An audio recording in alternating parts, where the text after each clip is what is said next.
Welcome back, family. I am Chef Marvin Woods. I have the lovely Dr. Akua Woolbright, and we are cooking, well, I'm gonna cook an amazing crab cake. We're doing crab cakes in my vegan program. Wait, Chef, wait. When did this happen? Mock crab cake. Mock crab cake. Yes. Okay. Mock crab cake. Well, that feels better. Psych! That Okay. feels better. And I really love that we're doing this because I do offer a vegan 28-day healthy eating challenge. And when people are trying a vegan diet for the very first time, often they like to have a transitional food or a way to kind of ease into the lifestyle. So I thought vegan crab cake. Yes, I like it. So I'm sure other people have the same question. What's the question? How do you make a crab cake that's not made from crab? Are we using imitation crab meat? We are definitely not using imitation crab meat. Thank you for that. So how do we do it? All right, chickpeas, which is one of our favorite go-to proteins. Okay. Hearts of palm.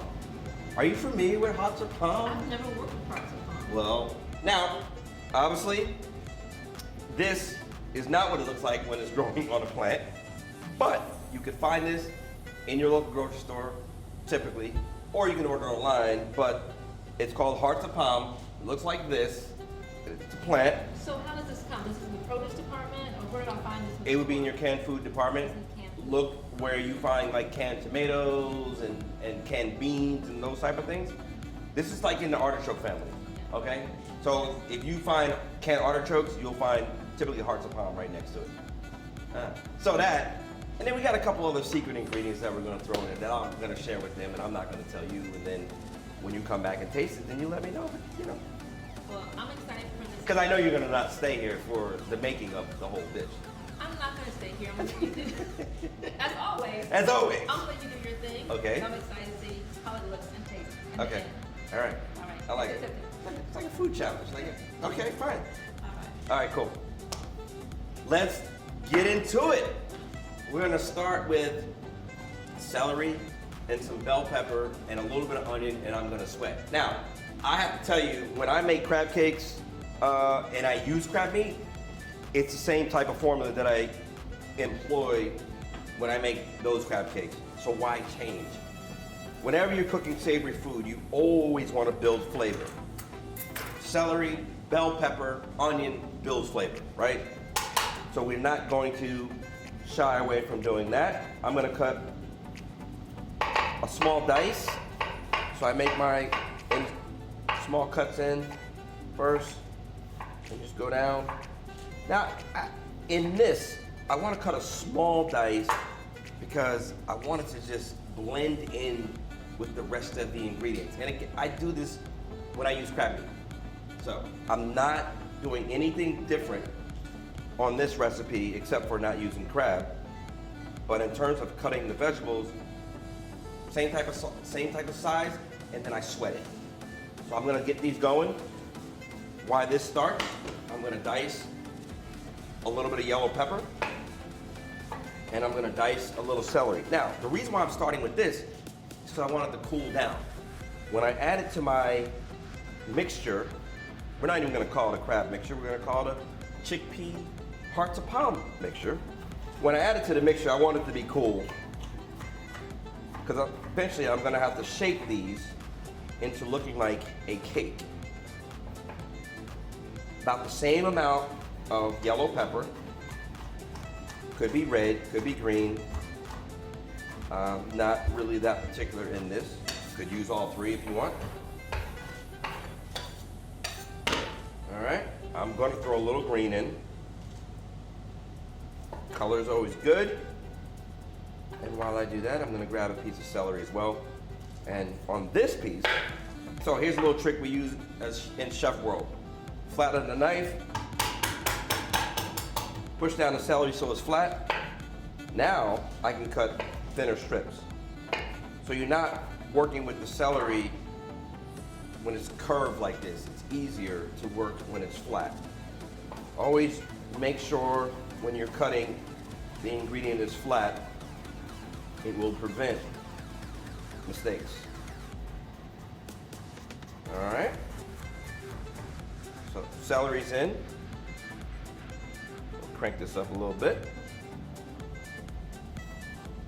Onion, celery, yellow pepper, and a little bit of green pepper. Same thing, cut your strip.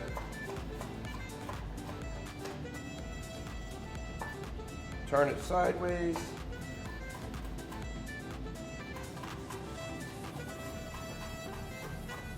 Make your dice.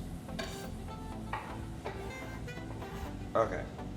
While that is working, I'm going to make an adjustment. I'm going to bring my food processor closer to me. And what I'm going to do is start to puree pulse, not puree, pulse. So I don't want to break it all the way down until it's a pureed consistency. I want some lumps and chunks, right? So it's going to resemble crab meat. So I'm going to throw a little bit of my heart to palm in here.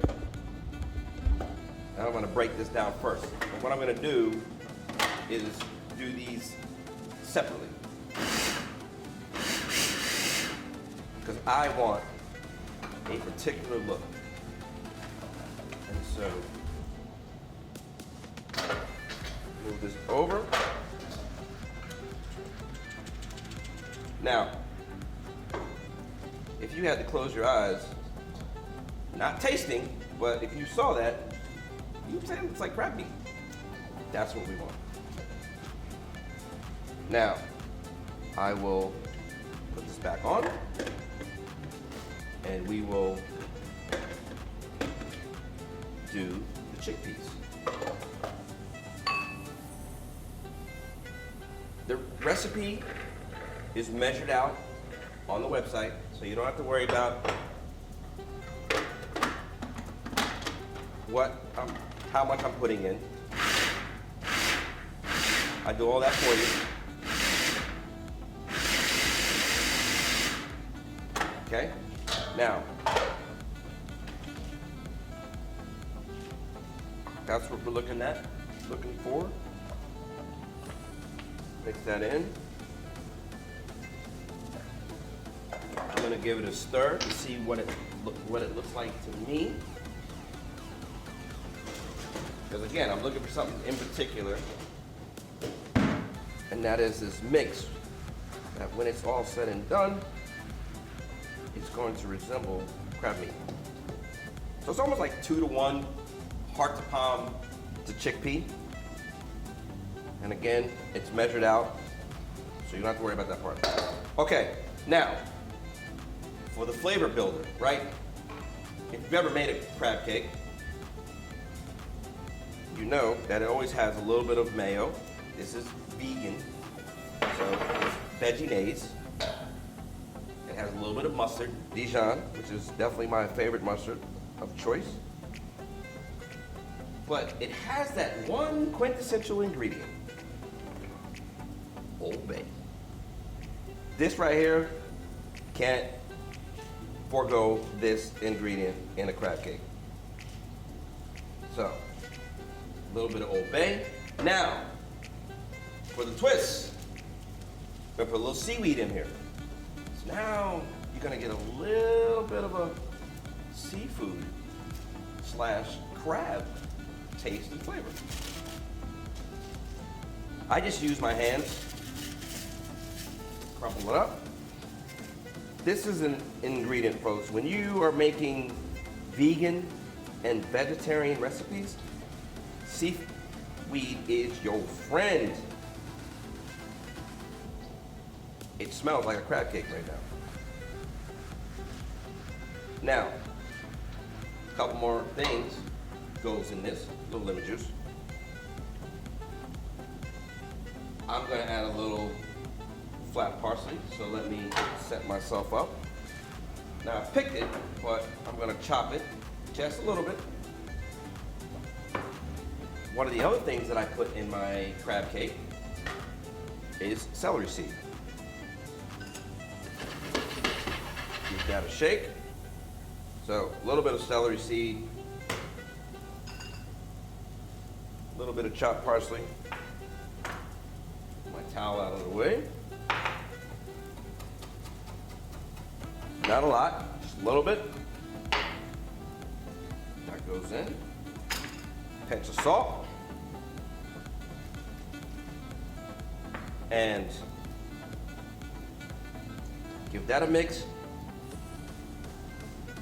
Last but not least, I will add my vegetables. I'm gonna just give that a second.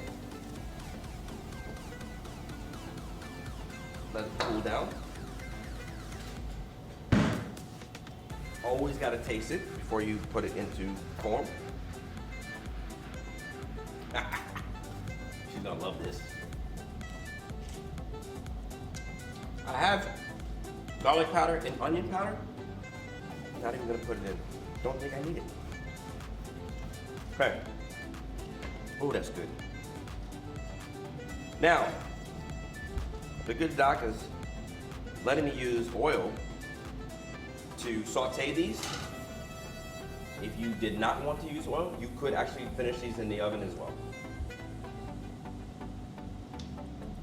Just want to clean this. I'm going to use the same pan to saute it. So we'll put this back on the heat.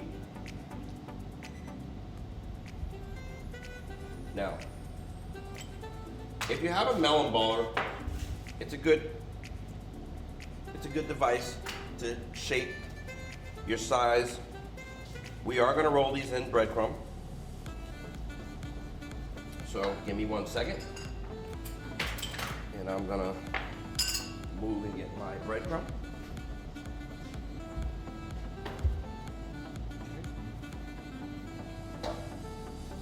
Oil in the pan. All right.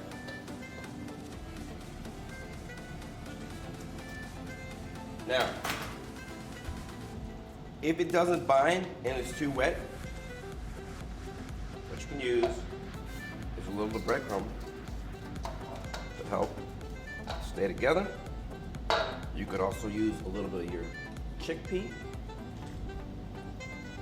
to help stay together.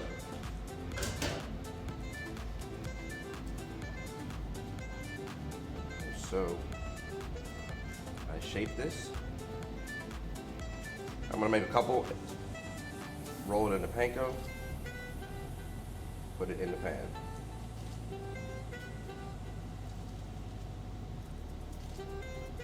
Boy, it smells good.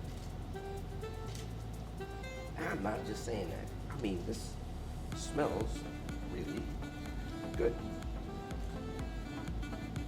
All right, move this. So I'm using a gluten-free breadcrumb panko. It's a nice and light breadcrumb.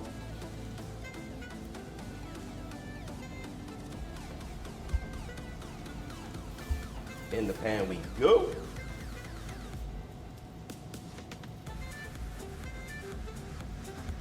They're delicate, just like a regular crab cake would be.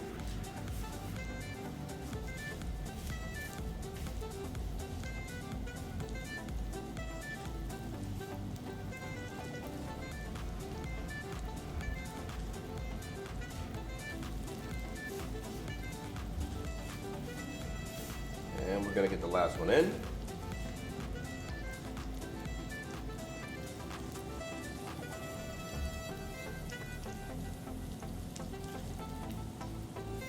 Okay. 2 or 3 minutes on both sides. Golden brown is the color that we're looking for. Give me a few minutes. I'm gonna finish these up. See you in a second.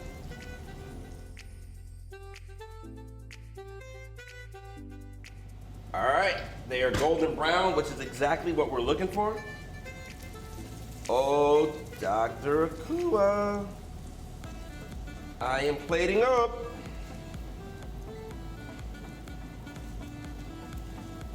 So, we do. I mean, tell me it doesn't look like crab cake. Those look exactly like Do they look like crab cake? regular crab cake. Ordinary. I was about to sprinkle my little scallion on, but you know what? I'm gonna hit it with a little chipotle love. Chipotle tomato love. Well, it's good. Now I'm gonna hit it with a little scallion. That's beautiful. And then maybe a little parsley. And drop the mic, Doc. Walk off the stage, you know what I mean? And that's perfect. That looks so beautiful. And you talked about using oil Yes. earlier. Like I mentioned before, this is more of a Transition. transitional dish, so it's perfect for someone who's just dipping their toe into plant-based living or vegan lifestyles. So I think it's a great introductory meal. All right. Because I don't want to mess up that. No, that's too pretty. We'll leave that just like it is. Oh, wait. Let's put a little. Yeah, I need some. A little chipotle love. Yes. Okay.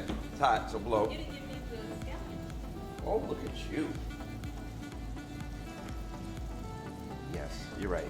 The whole thing. Okay, now I'm ready.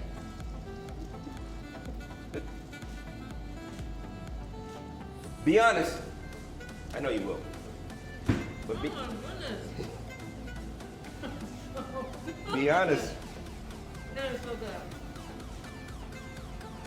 Does it taste like crab cake? How did you do that? That tastes like. You guys will be able to do this too, because I'm going to put the recipe up. This tastes like crab cake, people. It does, right? I'm serious. Thank you for bringing such beautiful food. My pleasure. I want to eat this now. It's so delicious. And I got two. comforting. Right. I appreciate you so much. I don't think they'll know the difference. I don't think you know the difference. So I don't think you again, check out the recipes on the website, dig into them, and I'm sure you will love them as much as I do. Oh.